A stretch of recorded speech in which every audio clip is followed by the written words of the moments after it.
Chapter 1. Althalus the thief spent 10 days on the road down out of the mountains of Kagwar to reach the imperial city of Deka. As he was coming out of the foothills, he passed a limestone quarry where miserable slaves spent their lives under the whip, laboriously sawing building blocks out of the limestone with heavy bronze saws. Althalus had heard about slavery, of course, but this was the first time he'd ever actually seen slaves. As he strode on towards the plains of Equiro, he had a little chat with his good luck about the subject, strongly suggesting to her that if she really loved him, she'd do everything she possibly could to keep him from ever becoming a slave. The city of Deka lay at the southern end of a large lake in northern Equiro, and it was even more splendid than the stories had said it was.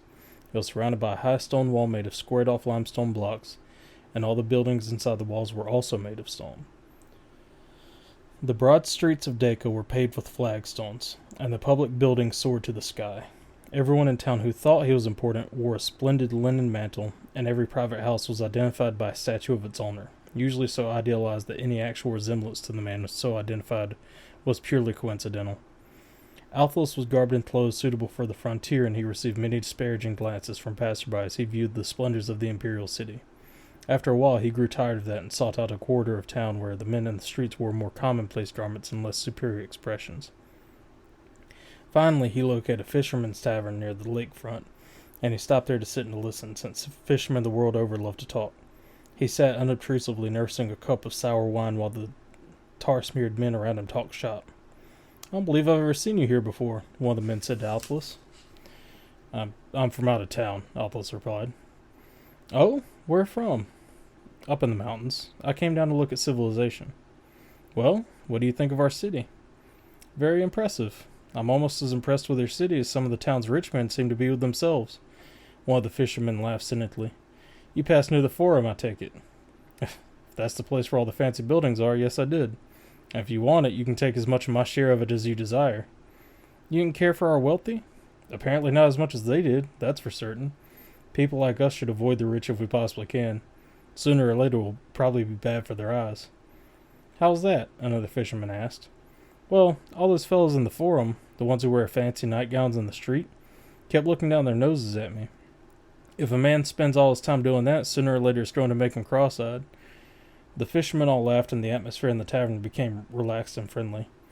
Althalus had skillfully introduced the topic dearest to his heart, and they all spent the rest of the afternoon talking about the well-to-do of Deka.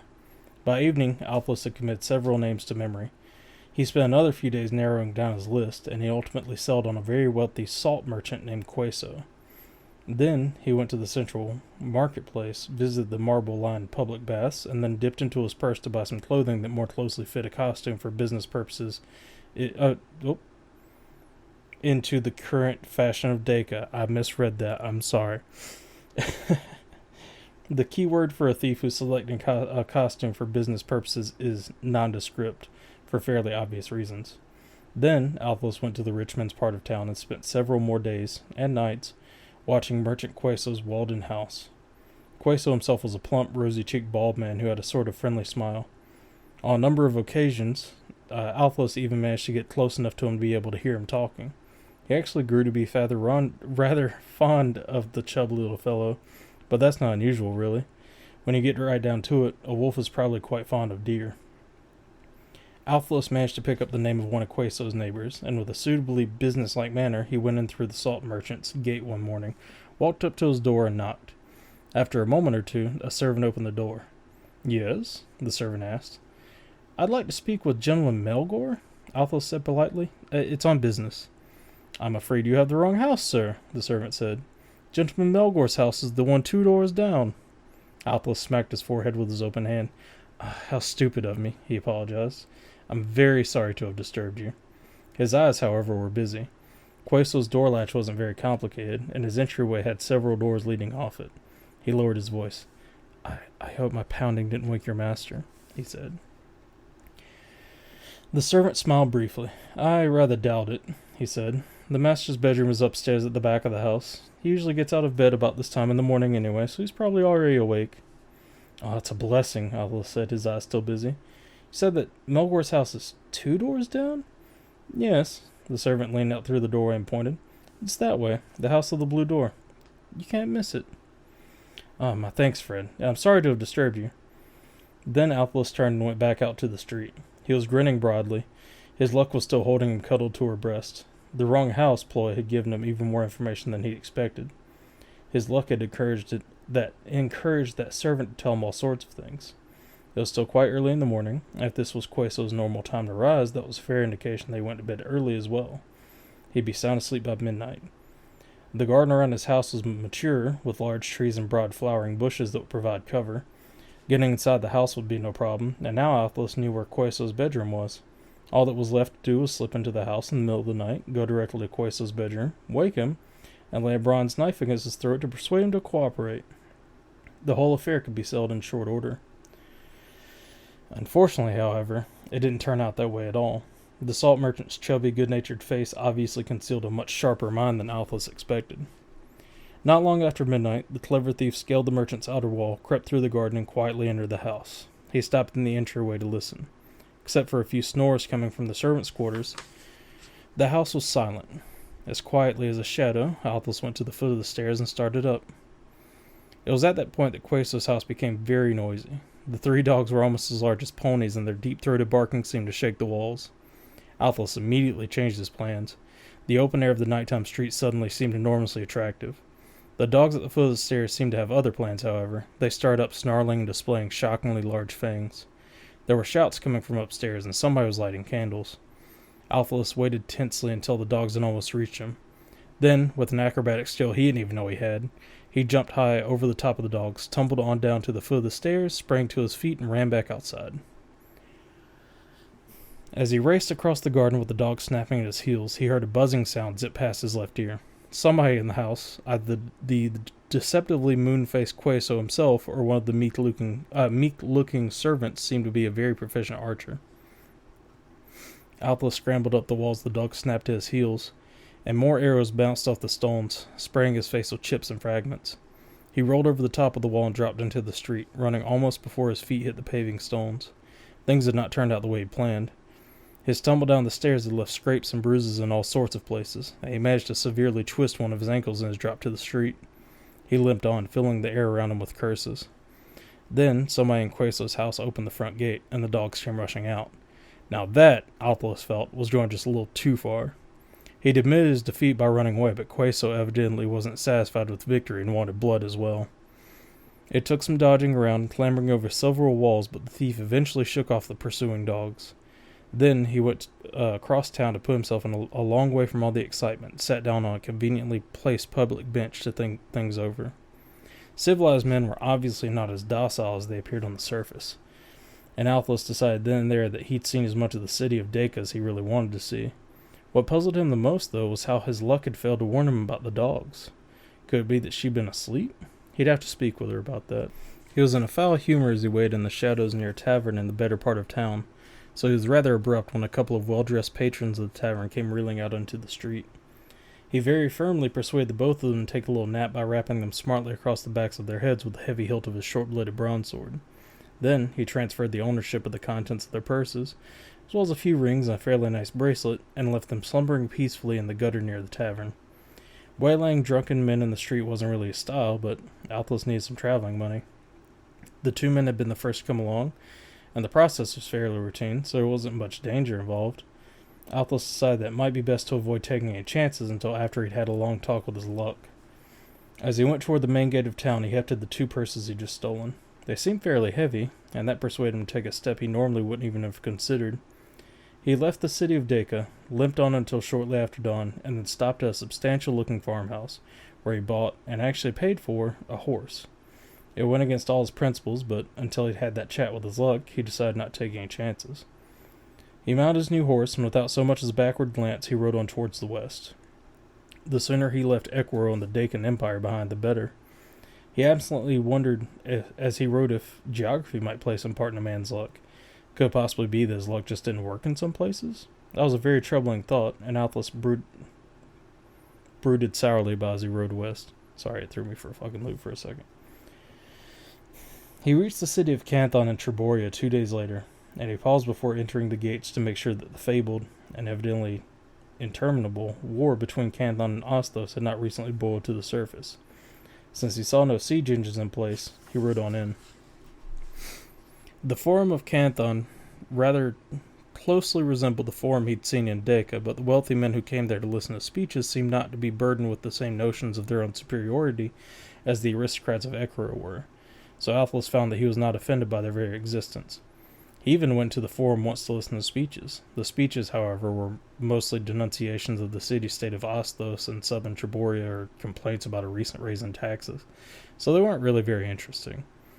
Then he went looking for a tavern in one of the more modest neighborhoods, and he no sooner entered a somewhat run-down establishment that he became convinced that his luck was once again on the rise.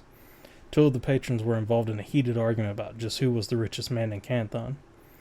"Omeso's got it all over Wakor," one of them asserted loudly. "He's got so much money they can't even count it."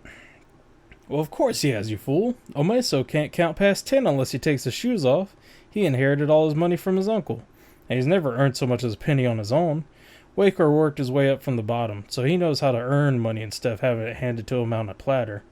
Omeso's money flows out as fast as he can spend it, but Wakor's money keeps coming in. 10 years from now, Wakor's going to own Omeso. Though, why anybody would want him is beyond me." Althalus turned and left without so much as ordering a drink. He picked up exactly the information he wanted. Clearly his luck was smiling down on him again. Maybe geography did play a part in Fortune's decisions. He nosed around Canthon for the next couple days, asking questions about Omeso and Wakor, and he ultimately promoted Omeso to the head of his list, largely because of Wakor's reputation as a man well able to protect his hard-earned money. Althalus definitely didn't want to encounter any more large, hungry dogs while he was working. The wrong house ploy gave him the opportunity to examine the latch on Omeso's front door, and a few evenings spent following his quarry revealed that Omeso almost never went home before dawn, and that by then he was so far gone in drink that he probably wouldn't have noticed if his house happened to be on fire. His servants, of course, were well aware of his habits, so they also spent their nights out on the town. By the time the sun went down, Omeso's house was almost always empty, and so, shortly before midnight on a warm summer evening, Althalus quietly entered the house and began his search. He almost immediately saw something that didn't ring at all true. Omeso's house was splendid enough on the outside, but the interior was furnished with tattered, broken-down chairs and tables that would have shamed a pauper. The draperies were in rags, the carpets were threadbare, and the best candlestick in the entire house was made of tarnished brass.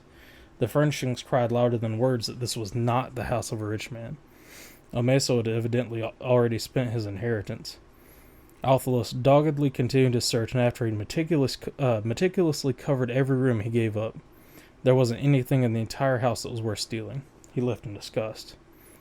He still had money in his purse, so he lingered in Canthon for a few more days, and then, quite by accident, he entered a tavern frequented by artisans. As was usually the case down in the lowlands, the tavern did not offer mead, so Althalus had to settle for sour wine again. He looked around the tavern. Artisans were the sort of people who had many opportunities to look inside the houses of rich people. He addressed the other patrons.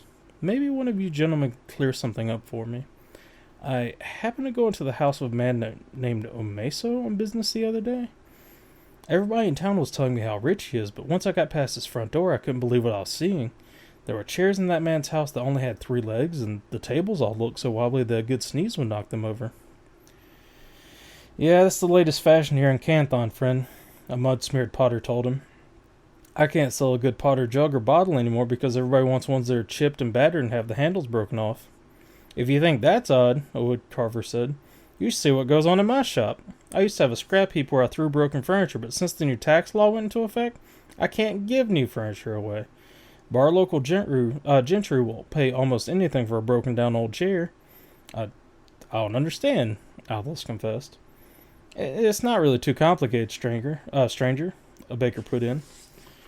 "Our old Ario used to run his government on the proceeds of the tax on bread. Anybody who ate helped support the government, but our old Ario died last year, and his son, the man who sits on the throne now, is a very educated young man.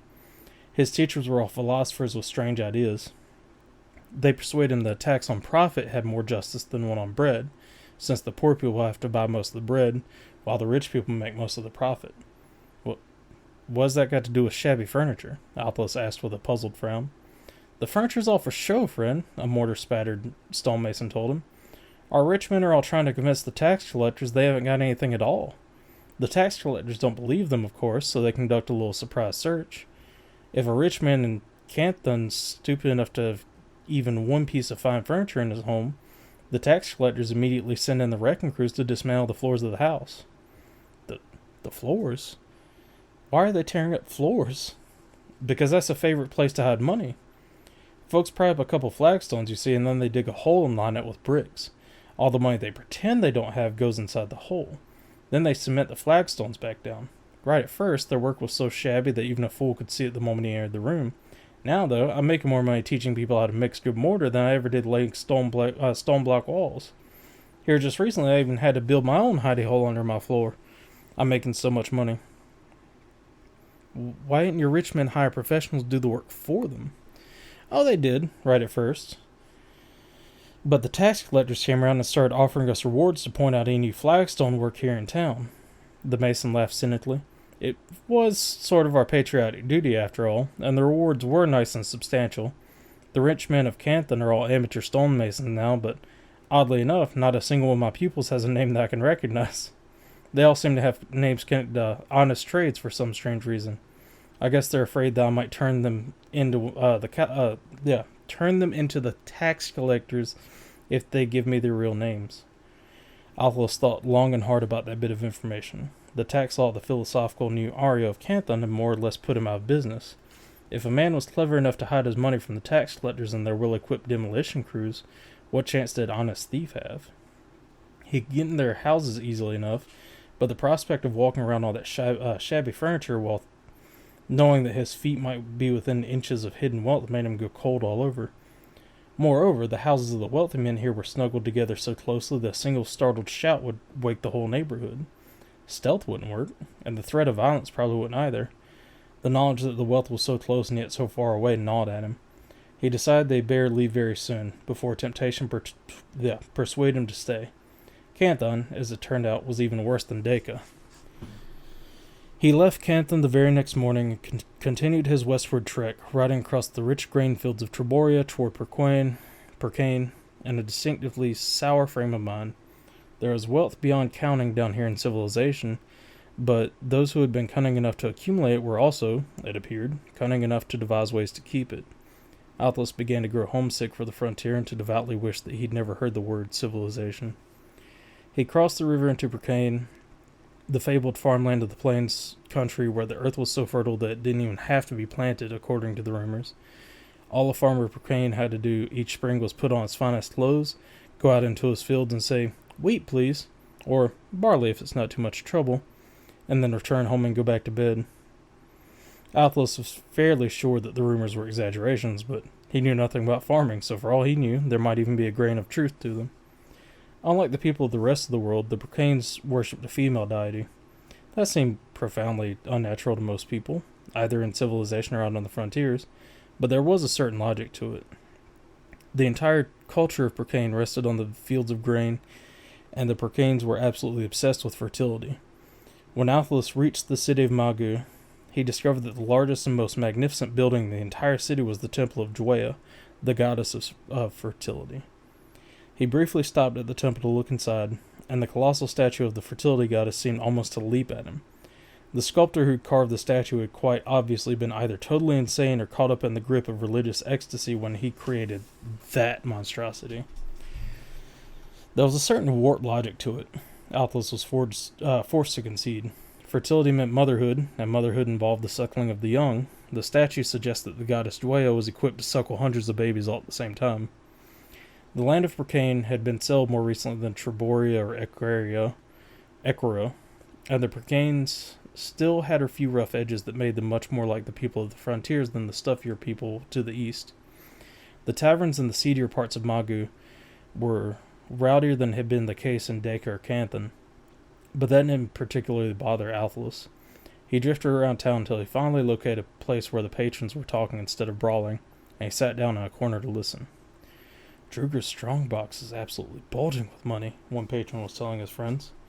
"I stopped by the counting house the other day, and his box was standing wide open, and it was packed so full that he was having trouble latching down the lid." "That stands to reason," another man said. "Druger drives very hard bargains. He can always find some way to get the best of anybody he deals with." "I hear tell that he's thinking about standing for election to the Senate," a wispy-looking fellow added. "He's out of his mind," the first man snorted. He doesn't qualify. He doesn't have a title. The wispy man shrugged. He'll buy one. There are always nobles running around with nothing in the person but titles. The conversation drifted on to other topics, so Althalus got up and quickly left the tavern. He went some distance down the narrow cobblestone street and stopped a fairly well-dressed passerby. "Excuse me," he said politely, "but I'm, looking for the counting house of a man named Druger. Do you by any chance happen to know where it is?" Everybody in Magu knows where Druger's establishment is located," the man replied. I'm a stranger here," Althalus replied. "Ah, that explains it then. Druger does business over there by the west gate. Anybody over in that neighborhood can direct you to his establishment." "Thank you, sir," Althalus said. Then he walked on. The area near the west gate was largely given over to barn-like warehouses, and a helpful fellow pointed out the one that belonged to Druger. It seemed to be fairly busy. People were going in and out through the front door, and there were wagons filled with bulging sacks, waiting near a loading dock on one side. Althalus watched for a while, the steady stream of men going in and out through the front door indicating that Druger was doing a lot of business. That was always promising. He went on up the street near another, quieter warehouse. A sweating man was dragging heavy sacks across the floor and stacking them against a wall. "Excuse me, neighbor," Althalus said. "Who's this place belong to?" "Oh, this is Garwin's warehouse," the sweating man replied. "He's not here right now, though." "Oh," Althalus said. "Sorry I missed him. I'll come back later." Then he turned, went back out into the street, and walked on down to Druger's warehouse again. He went inside and joined the others who were waiting to speak with the owner of the place. When his turn came, he went into a cluttered room where a hard-eyed man sat at the table. "Yes," the hard-eyed man said. "You're a very busy man, I see," Althalus said, his eyes covering everything in the room. "Yes, I am, so get to the point." Althalus had already seen what he'd come to see, however. In the corner of the room stood a bulky bronze box with an elaborate latch holding it shut. "I've been told that you're a fair man, Master Garwin," Althalus said in his most ingratiating manner, his eyes still busy. "Oh, you've come to the wrong place," the man at the table said. "I'm Druger. Garwin's establishment's over to the north, about 4 or 5 doors down." Althalus threw his hands up in the air. "Should have known better than to trust a drunkard," he said. "The man who told me this was Garwin's place of business could barely stand up. I think I'll go back out into the street and punch that sot right in the mouth. Sorry to have bothered you, Master Druger. I'll revenge the both of us on that sodden idiot." "Did you want to see Garwin on business?" Druger asked curiously. "I can beat his prices on just about anything you can name." "Terribly sorry, Master Druger," Althalus said, "but my hands are tied this time. My idiot brother made some promises to Garwin, and I can't think of any way to wriggle out of them. When I get back home, I think I'll take my brother out behind the house and brick his mouth shut. Then, the next time I come to Magu, you and I might want to have a little chat." "I'll look forward to it, Master Queso." Althalus picked a name at random. "Are you by any chance a relation of that salt merchant in Deka?" He's our father's cousin," Althalus replied glibly. "They aren't talking to each other right now, though. It's one of those family squabbles. Well, you're busy, Master Druger, so if you'll excuse me, I'll go have some words with that drunkard and then visit Master Garwin and find out how much of the family's holdings my half-wit brother's given away." "I'll see you next time you come to Magu, then?" "You can count on it, Master Druger." Althalus bowed slightly, and then he left. It was well after midnight when Althalus broke in through the door on Druger's loading dock.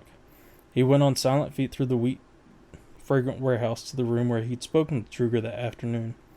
The door to the room was locked, but that, of course, was no problem. Once Althalus was inside the room, he quickly ignited his tinder with his flints and lit a candle sitting on Druger's table. Then he closely examined the complex latch that held the bulky lid of the bronze strongbox shut. Sorry, I'm starting to lose my place.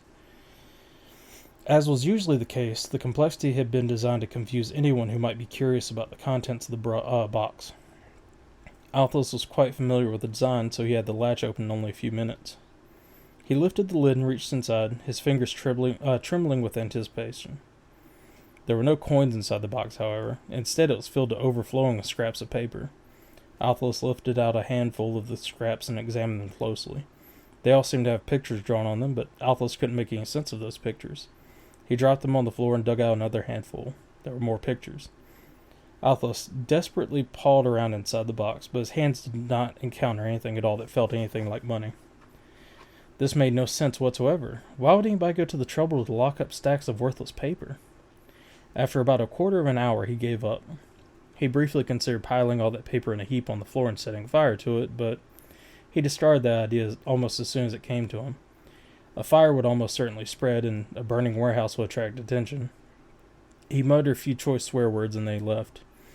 He gave some thought to returning to the tavern he visited on his first day in Magu, and having some words with the tavern loafer who'd spoken so glowingly about the contents of Druger's strongbox, but he decided against it. The sting of constant disappointments he'd endured this summer was making him very short-tempered, and he wasn't entirely positive that he'd be able to restrain himself once he started chastising somebody. In his present mood, chastisement might very well be looked upon as murder in some circles. He sourly returned to the inn where his horse was stabled and spent the rest of the night sitting on his bed, glaring at the single piece of paper he'd taken from Druger's strongbox. The pictures drawn on the paper weren't really very good. Why in the world had Druger bothered to lock them up? When morning finally arrived, Althalus roused the innkeeper and settled accounts with him. Then he reached into his pocket. "Oh," he said, "I just remembered something." He drew out the piece of paper. I found this in the street. Do you have any idea at all what it means?" "Of course," the innkeeper replied. "That's money." Money? I don't follow you. Money's made of gold or silver, sometimes copper or brass. This is just paper. It's not worth anything, is it? If you take that to the treasury behind the Senate, they'll give you a silver coin for it." "Why would they do that? It's just paper." "Well, it has the seal of the Senate on it. That makes it as good as real silver. Haven't you seen paper money before?" A sense of total defeat came crashing down on Althalus as he went to the stable to pick up his horse. His luck had abandoned him. This had been the worst summer in his entire life. Evidently, his luck didn't want him down here. There was wealth beyond counting in these cities of the plain, but no matter how hard he tried, he hadn't managed to get his hands on any of it. As he mounted his horse, he amended that thought. Last night in Druger's counting house, he'd had his hands on more money than he'd ever likely see the rest of his entire life, but he just walked away from it because he hadn't realized that it was money. He ruefully conceded that he had no business being in the city. He belonged back on the frontier. Things were just too complicated down here. He mournfully rode his horse to the central marketplace of Magu to trade his civilized clothes for apparel more suitable to the frontier where he belonged. The clothier swindled him, but he more or less expected that. Nothing down here was ever going to go well for him. He wasn't even particularly surprised to discover when he came out of the clothier's shop that someone had stolen his horse. Nice.